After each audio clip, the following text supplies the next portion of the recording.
Hey guys, welcome back to my channel, and today we finally have the episode Revelator of Miraculous Ladybug Season 6. Thank you, Joe! Even though this video was a pain to make, I did for you guys. Without wasting any time, let's get straight to the review. The episode starts off with the heroes trying to evolve their powers and stop their time limit, so they don't have to transform back every 5 minutes. I am happy that they introduced it gradually to the rest of the team, instead of just they happened to have it because the season switched. And they actually had to work for it and train for it, like it's not handed to them.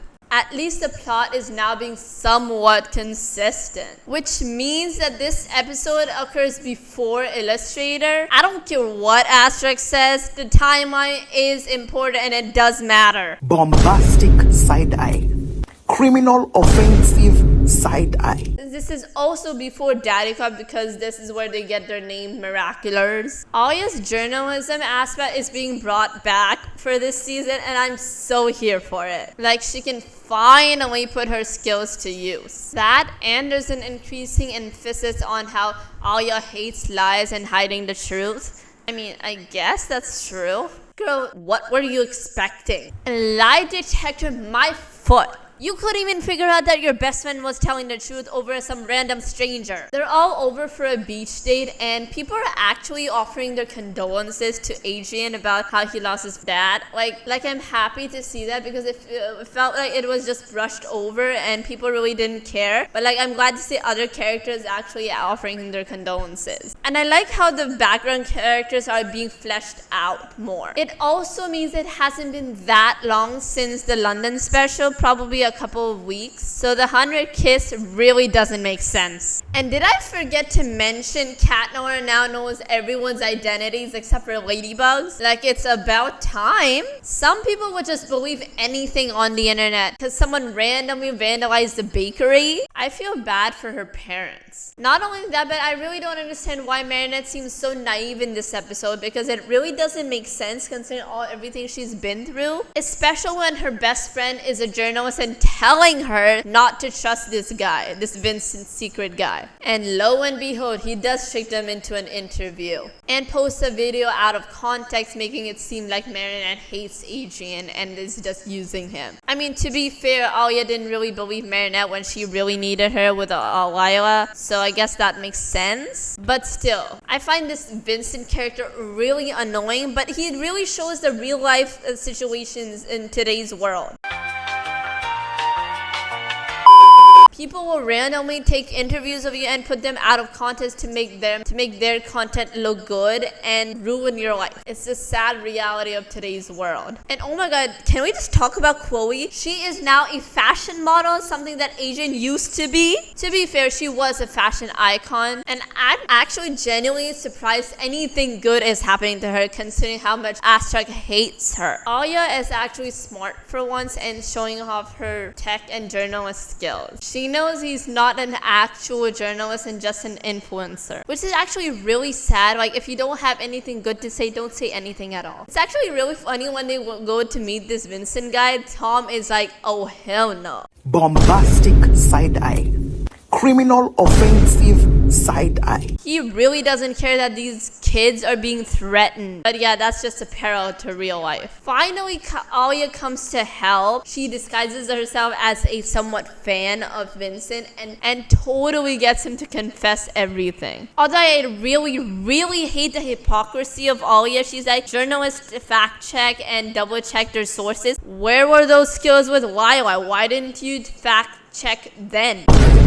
His power is basically gaining, he has to look at them first through crystal ball. It's funny how Chat Noir still thinks that Ladybug's biggest secret is her identity when that is the case for Chat Noir, but not for Ladybug anymore. And that explains how Alya finds out the truth. She now knows the truth about the finale. Ticks me off is she is actually mad at Marinette. Like, I don't exactly agree with Marinette. Obviously, she shouldn't have lied to Adrian. Alya is absolutely right. She has no right to hide it from Adrian. She has absolutely no no right to decide whether or not it's good for him. And I'm actually surprised she questions whether or not Cat Noir knows. Like, why doesn't he know? And Marinette comes up with the lamest excuse. What if he knows Adrian? Girl, you already know that he knows Adrian. That doesn't mean he's gonna tell him if you tell him not to. I actually really agree with Alya this time. Like, girl, this was just wrong. And I'm happy to see that Alya finally calls her out. It's about time. Instead of supporting her, that's actually a really good thing. She really did needed to be called out. Vincent gets de-akumatized eventually, but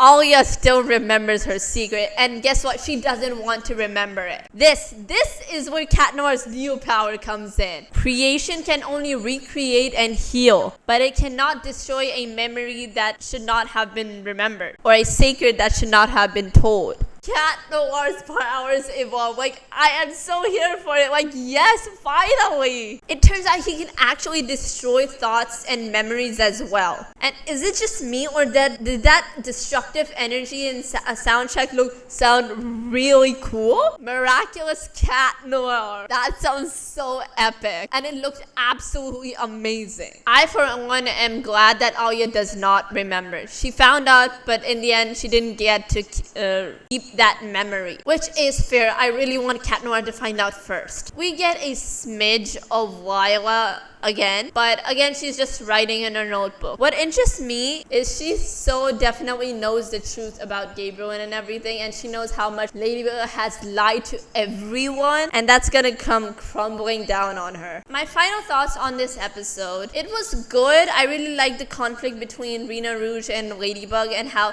she did not get to keep her memory of her secret, which would also explain Ladybug's downfall in Lady Chaos. Of course, the best part was about Cat Noir's new power-up. Like, I really hope they actually use this power-up more in the future instead of just leaving it as a plot hole. But I'm pretty sure that's what's going to happen, since his power is way too OP. Now that I think about it, he could also use his power to erase Luca's memory of his identity as well, which would result in only Bunnix knowing his true identity. I also liked how they portrayed a real-life problem this episode, and how in real life people would deal with it. And yes, once again, Rena Rouge did take center stage in the fight, as Cat Noir didn't really do much, except in the end. Hoping against all odds he'll be more prominent in future episodes. And that's all I have to say for this video. Make sure to click that subscribe button and like this video. Bye!